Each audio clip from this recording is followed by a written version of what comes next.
Govind Radhe.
Shri Radhe Radhe Govinda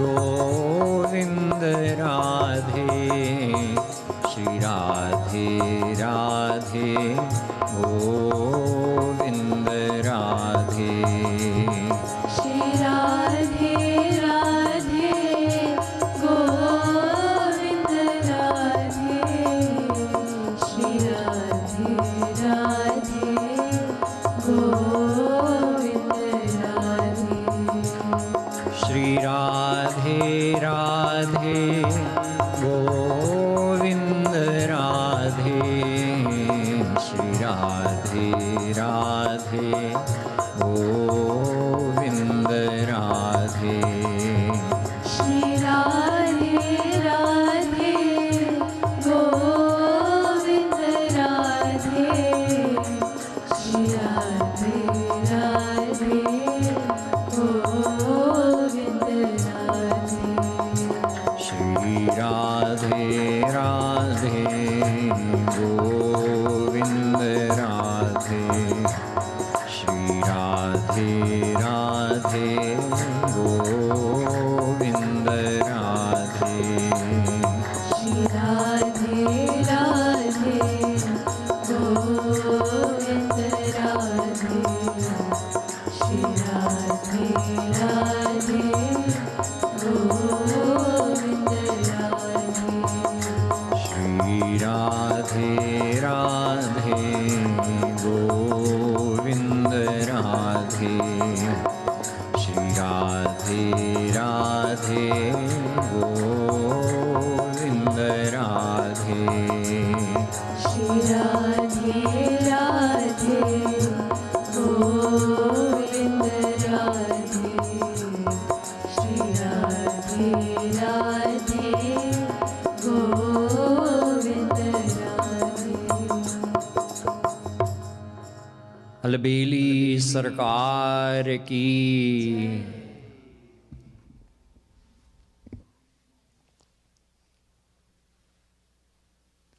Radhe Radhe, everyone. So we had a couple of questions sent in. The first one has to do with kusang. The question is it possible to recover from kusang?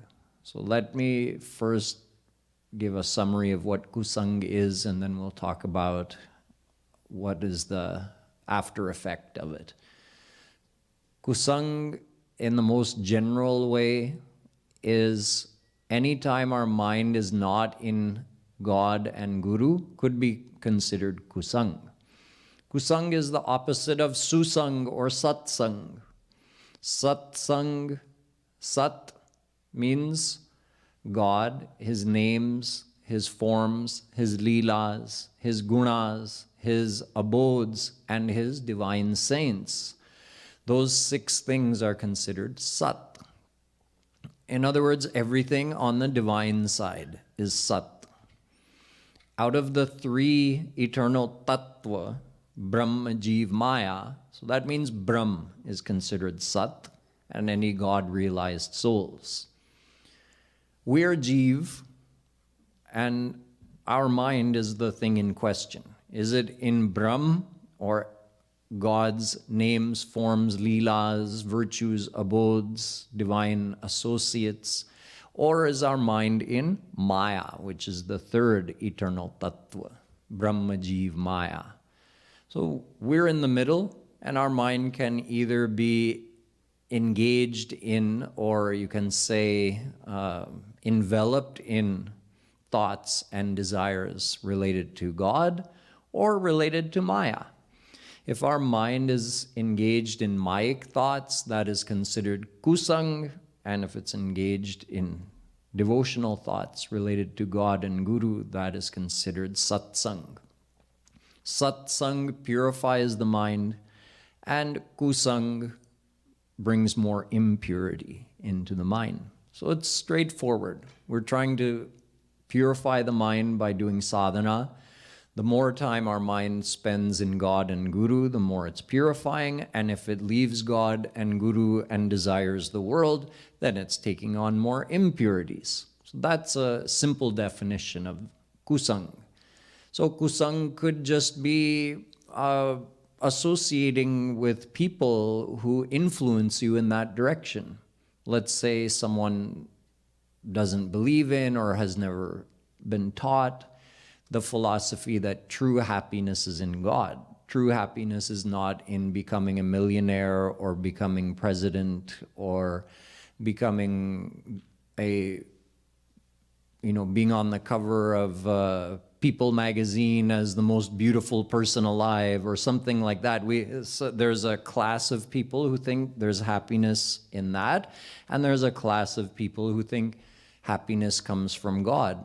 So if we've understood the Tattva Gyan that happiness is in God and that should be our goal, but we're associating with people who believe happiness is in getting on the cover of People magazine, then that association will influence our mind. It may not make us forget our Tattva Gyan completely, but it definitely influences us in that direction.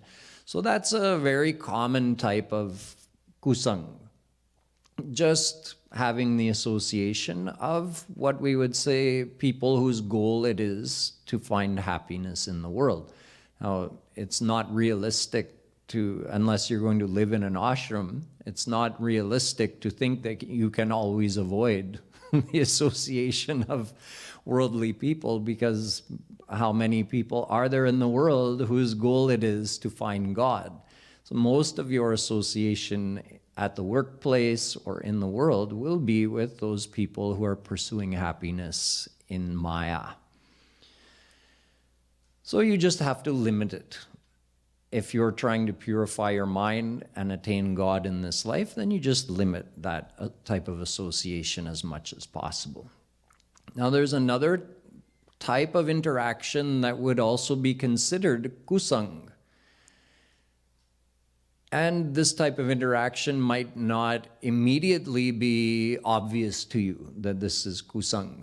One would be, let's say you've learned Tattva Gyan from a true guru, and now you want to discuss with someone. But that person is not necessarily, you can say their heart is not necessarily drawn to God, but they want to discuss some spiritual things or perhaps even debate or argue with you. Entering into spiritual discussions with such a person can also end up being kusang. Why? Because you start feeling like you want to convince them and they're trying to convince you. So either they can create doubt in your mind, or they may hurt your devotional feelings, or you might just get frustrated and angry. And in all of these cases, your devotional connection with God and Guru is somewhat hampered by that interaction. So you can say kusang is anything that hampers our devotional connection that we have with God and Guru. You can call it like a devotional circuit. Our mind is attached to God and Guru. Through that, we get their grace. Their grace purifies our heart and gives us the experience of bhav. That increases our faith and further increases our connection with them. That circuit is meant to run in a nice, clean way. The more satsang we do, the faster that circuit runs. When we start doing kusang, we start disturbing that circuit. So it could be just normal, ordinary worldly association, Mayic association. It could be that type of spiritual discussion that creates some disturbance in your mind. That also hampers your devotion, hampers that devotional circuit. Another type of kusang could be actually having negative thoughts about God, His names, forms, leelas, virtues, abodes, or divine saints. This is getting more serious now. This is you can't say all kusang is alike. Ordinary association with a worldly person, yes, that's kusang, but it doesn't have the same impact as if you yourself have a negative thought about God or a negative thought about a divine saint. that circuit I was discussing basically gets disconnected completely when that happens, at least for some time. So we feel that, oh, where did my bhav go? Where is that affinity I felt for Radha Krishna? Well, you disconnected. The circuit's not running anymore because you had a negative thought about anything on the divine side. So we completely, temporarily created a big disturbance in that devotional circuit. This is also called namaparad. That type of negative thinking is called namaparad. So we have these different, you can say, different levels of seriousness when it comes to kusang. None of them are desirable, but some have a more deeper negative impact and a more lasting impact than others. So the question is, if you do kusang, then is it possible to recover? And of course the answer is yes, because otherwise how could anyone have ever gotten God realized?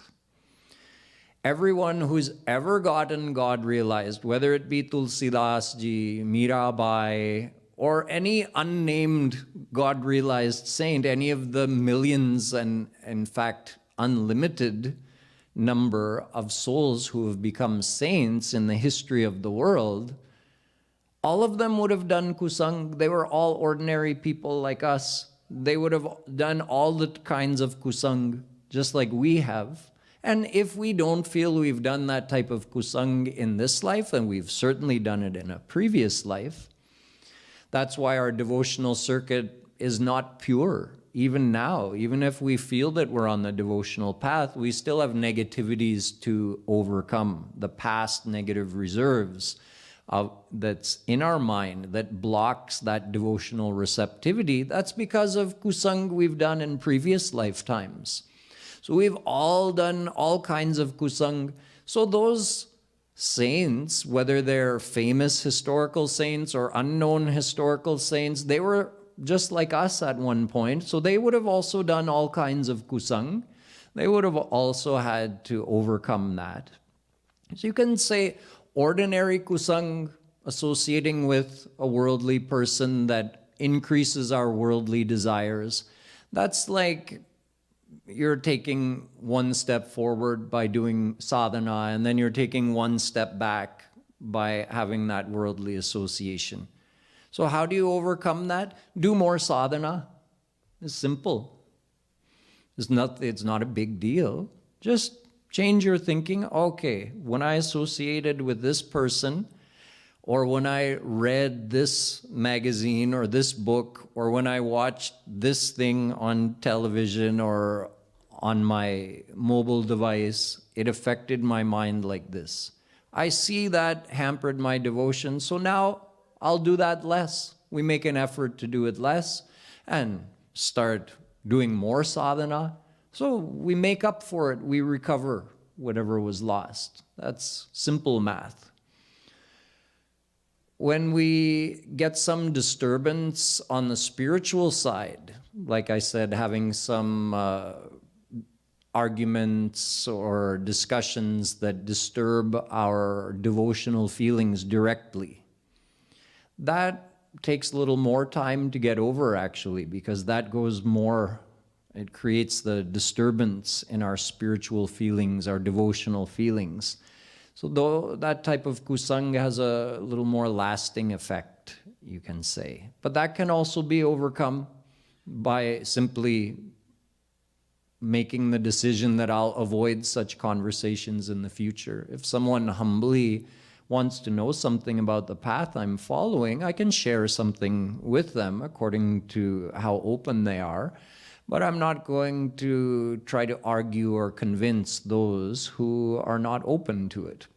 So you politely avoid those conversations, and then you just do more sadhana, more seva to Guru, and you make up what you lost. And then the namaparad, where we actually had negative thoughts about God and Guru, that is even more, you can say, direct and damaging to our devotional feelings, because we directly, the very one whose grace we're asking for, about that very same individual, divine saint, God himself, we had negative thoughts. So what's going to happen to the flow of grace? Of course, they're not restricting from their side, even if we do not direct namaparad against them. They don't say, oh, I'm shutting off the flow of grace. You had a negative thought about me. No, from their side, the flow is ready to keep going. But when we have the negative thought, when we commit the namaparad, then what we actually cause the disruption, we block the flow in the devotional circuit. So then how to overcome that?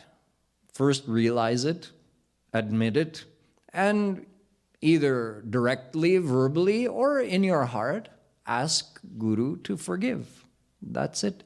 Guru has the right, God has given the Guru the right to redeem even such negative thoughts as those spiritual transgressions where we're the very one we profess to love and have faith in, and the very one whose grace we beg for, we have such negative thoughts about them. Guru is ready to forgive those as well, instantly. So we can even redeem those, or Guru can redeem those. We just admit our mistake personally, internally, and sincerely ask Guru for forgiveness and make the resolve in our mind that we won't have such thoughts in the future. And when such thoughts automatically arise, because our mind doesn't just get, our mind won't jump from here to here in terms of its purity. It won't improve that much in one day. So if due to the impurity of our mind, we had such a thought today, it's likely the mind will want to have such thoughts again later today or tomorrow. But now that we realize, oh, I thought that, and look how it damaged my devotion. So now when that thought comes, I'll divert my mind towards something positive. Again, don't focus on the negative that, oh, let me not have that thought that I had yesterday about God or about Guru. Then you're thinking the thought by thinking you don't want to have the thought. So it's reinforcing the negative. So when we have that kind of fear that, oh, what if I think this thought? And if I do that again, Guru will never forgive me. It's actually, you end up trapping yourself in a negative spiral of thinking. So it's best not to worry about it. Have faith. You know, Guru treats us as his own children. So have confidence that whatever namaparad I do, I'll be forgiven. That doesn't mean we willfully and carelessly do namaparad, but have that confidence that whatever bad thing I may do, my Guru is so great, I can be forgiven. And when you have that confidence, then you don't get caught in that negative spiral. You don't trap yourself in that negative thinking, oh, I did this, now I'm not a worthy devotee, now how can Guru ever grace me? Don't even worry about that. You did it, it's fine. We've done such namaparad in the past, and even great saints, before they became saints, they did such namaparad.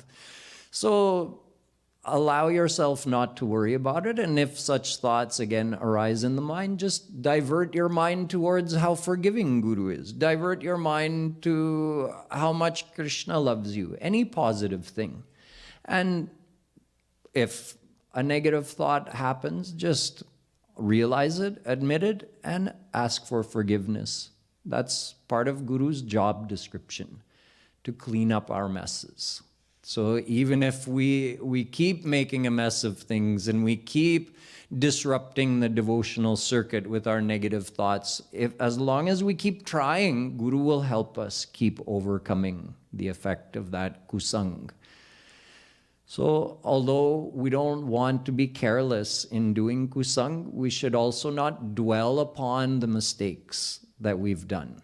This Jagadguru Shree Kripalu Ji Maharaj has said, no matter what sin, no matter what mistake you've done in the past, it's in the past. Leave it behind. Admit it, ask for forgiveness from God and Guru, and move on. Otherwise, that negativity, you're just reinforcing it in your mind. So leave it and move on. So that was the first question regarding kusang. Before I answer the second question, does anyone have any follow-ups to this? We have a microphone. If anyone wants to ask anything, you can just raise your hand.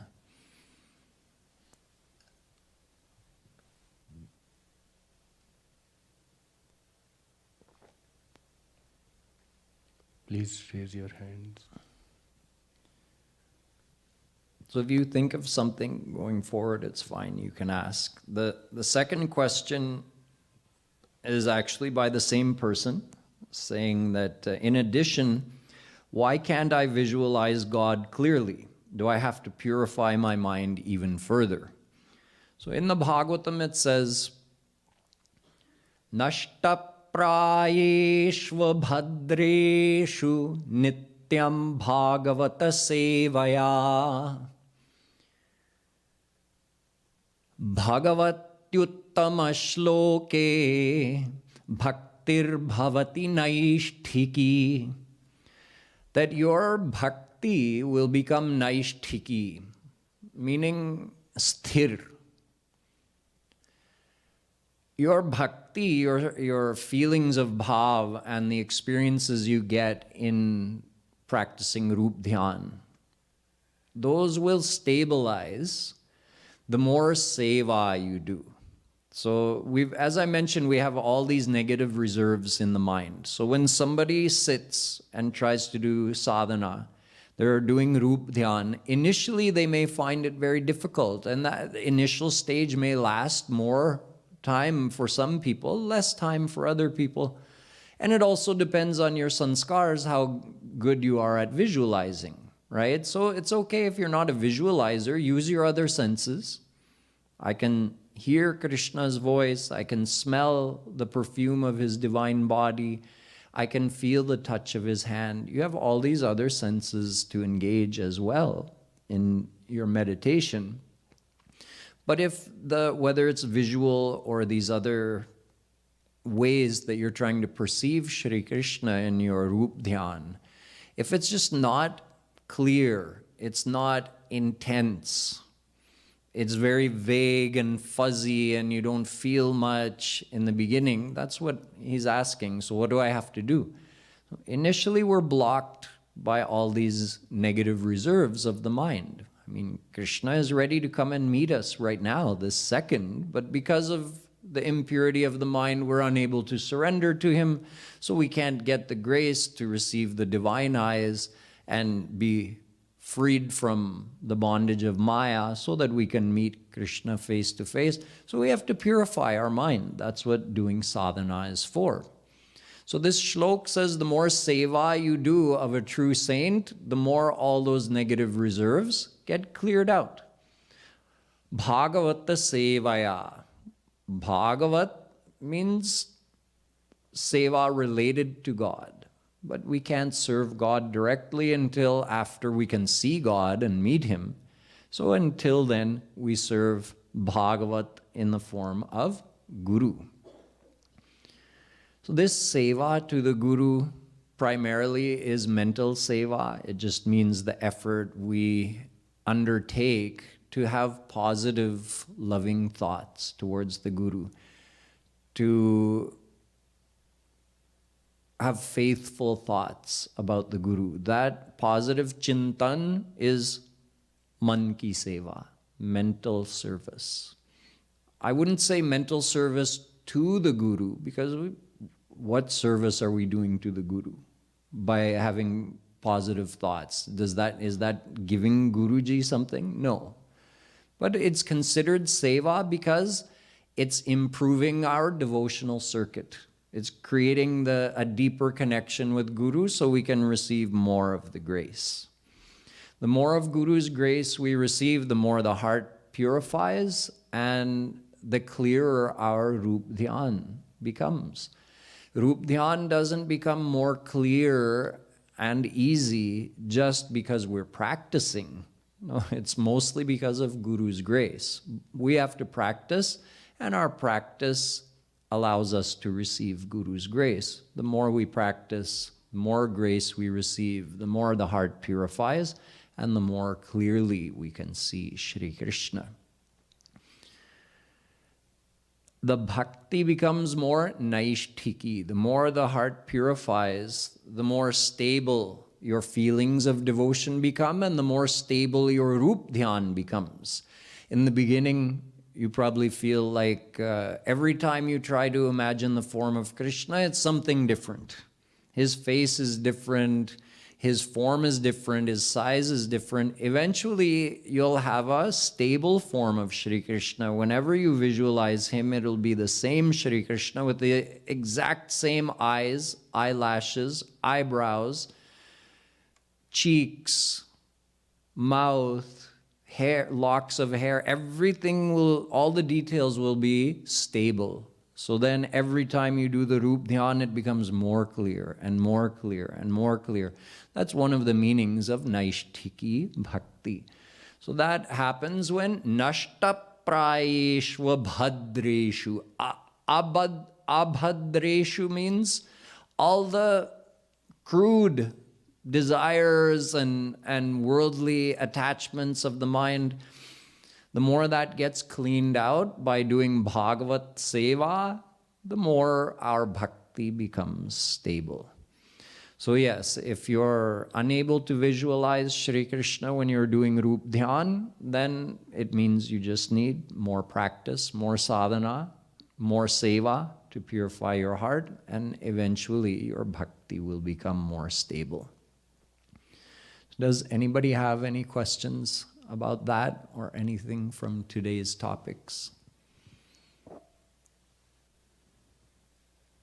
Not a talkative group today. That's all right, that gives more time for Kirtan and Rup Dhyan. We'll be having, starting tomorrow, we'll be having interactive classes in the morning session from 9:30 to 10:30. So those who are here for the winter sadhana shivir and family camp will have 5 or 6 days of classes covering basic tattva gyan, and you'll have an opportunity to ask any questions that might come up at that time as well. Even if you're not attending the full program of the family camp, anyone else who's here who wants to participate in those sessions, starting tomorrow for the next 5 days, from 9:30 to 10:30 in the morning, you are welcome to come and join in those classes. It's like a basic philosophy of Sanatan Dharma, basic philosophy of Vedas, according to the teachings of Shree Kripalu Ji Maharaj. We'll be covering those basics. And kids are also welcome. Those sessions will have kids in them as well from age 7 and up, and all the adults as well in one big class. Okay, so let us practice some Rup Dhyan now that you've had a little refresher in what Rup Dhyan is and how we should try to improve in our Rup Dhyan. So let's practice that by closing our eyes and visualizing Krishna, Radha Krishna, Guru as well. We can visualize. Sometimes that's easier for people. And along with this, we'll do some Kirtan.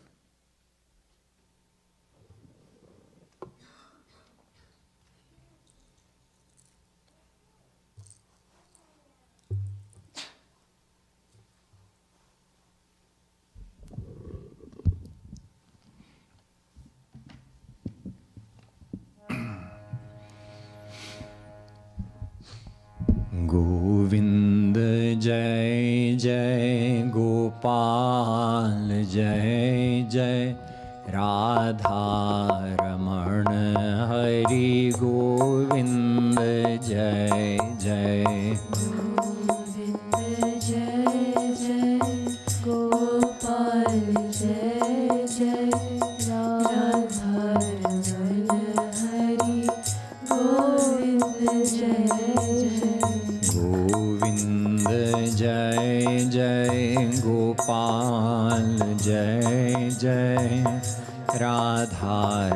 Hari Govind Jai Jai. Govind Jai Jai Gopal Jai Jai Radha Raman Hari Govind Jai Jai. Govind Jai Jai Gopal Jai Jai Radha Raman Hari Govind Jai Jai. Govind Jai Jai Gopal Jai Jai Radha Raman Hari Govind Jai Jai. Govind Jai Jai Gopal Jai Jai Radha Raman Hari Govind Jai Jai. Govind Jai Jai Gopal Jai Jai Radha Raman Hari Govind Jai Jai.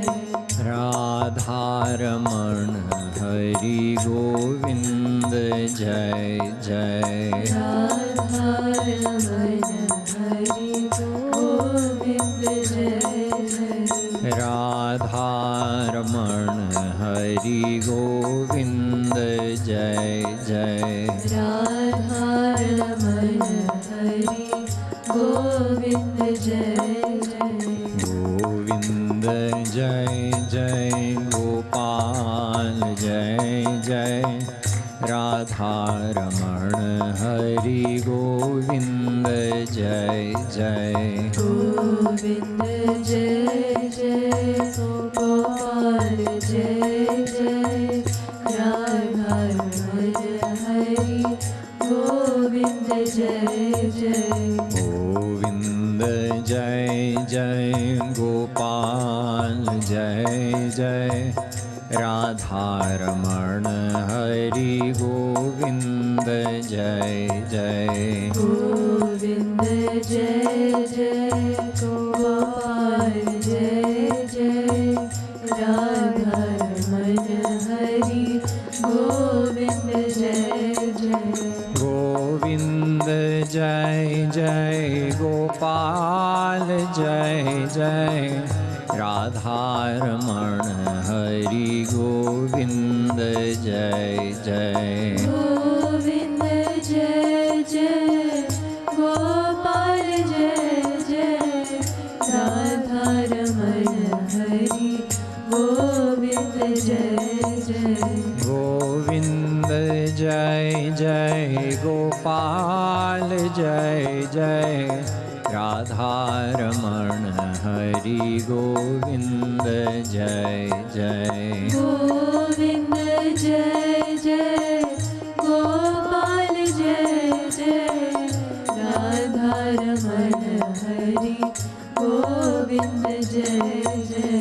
Radha Raman Hari Govind Jai Jai.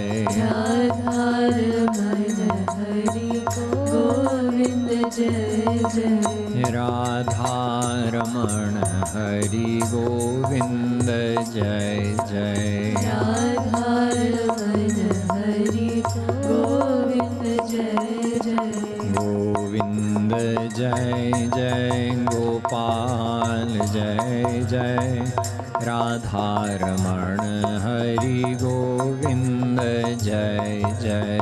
Govind Jai Jai Gopal Jai Jai Radha Raman Hari Govind Jai Jai.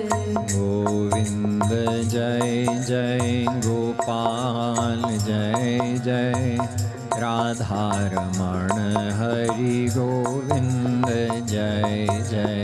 Govind Jai Jai Gopal Jai Jai Radha Raman Hari Govind Jai Jai. Govind Jai Jai Gopal Jai Jai Radha Raman Hari Govind Jai Jai.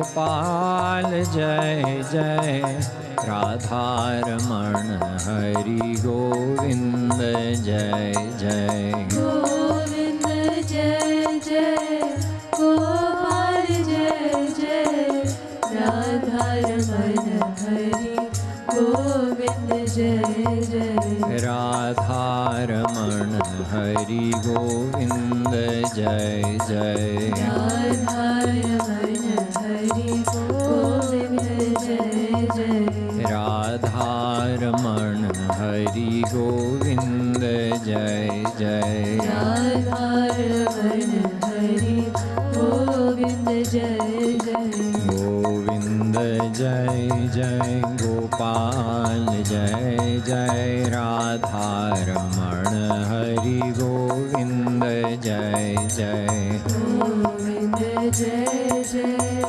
Gopal Jai Jai Radha Raman Hari Govind Jai Jai Govind Jai Jai Gopal Jai Jai Radha Raman Hari Govind Jai Jai Govind Jai Jai Gopal Jai Jai Radha Raman Hari Govind Jai Jai Govind Jai Jai Gopal Jai Jai Radha Raman Hari Govind Jai Jai Govind Jai Jai Gopal Jai Jai Radha Raman Hari Govind Jai Jai Govind Jai Jai Gopal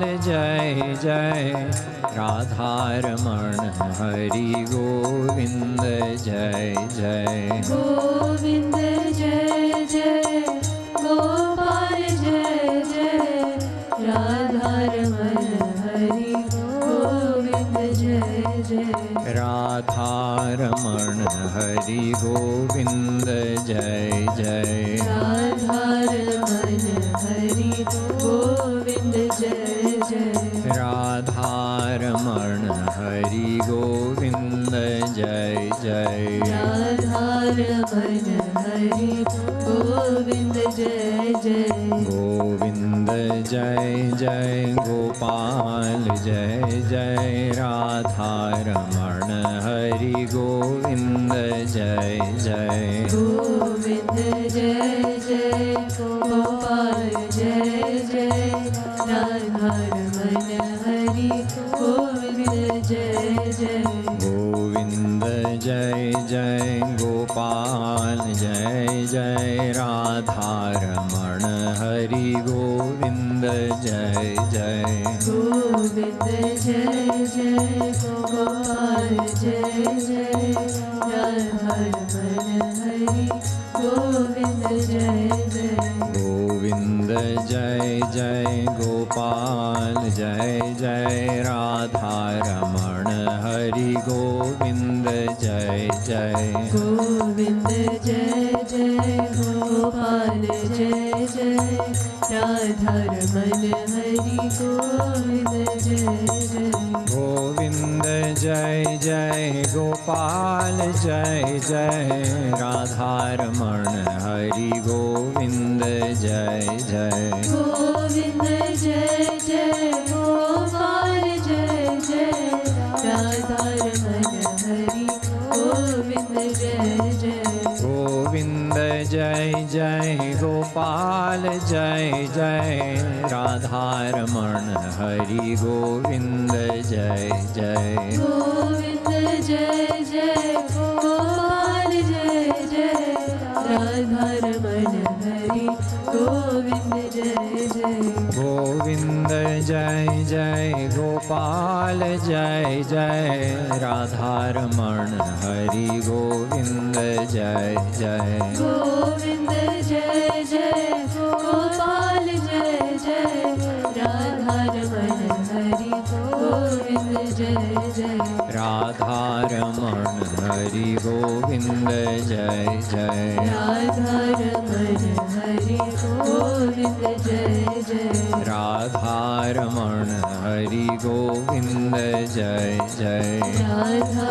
Raman Hari Govind Jai Jai Govind Jai Jai Gopal Jai Jai Radha Raman Hari Govind Jai Jai Govind Jai Jai Gopal Jai Jai Radha Raman Hari Govind Jai Jai Govind Jai Jai Gopal Jai Jai Radha Raman Hari Govind Jai Jai Govind Jai Jai Gopal Jai Jai Radha Raman Hari Govind Jai Jai Govind Jai Jai Gopal Jai Jai Radha Raman Hari Govind Jai Jai Govind Jai Jai Gopal Jai Jai Radha Raman Hari Govind Jai Jai Govind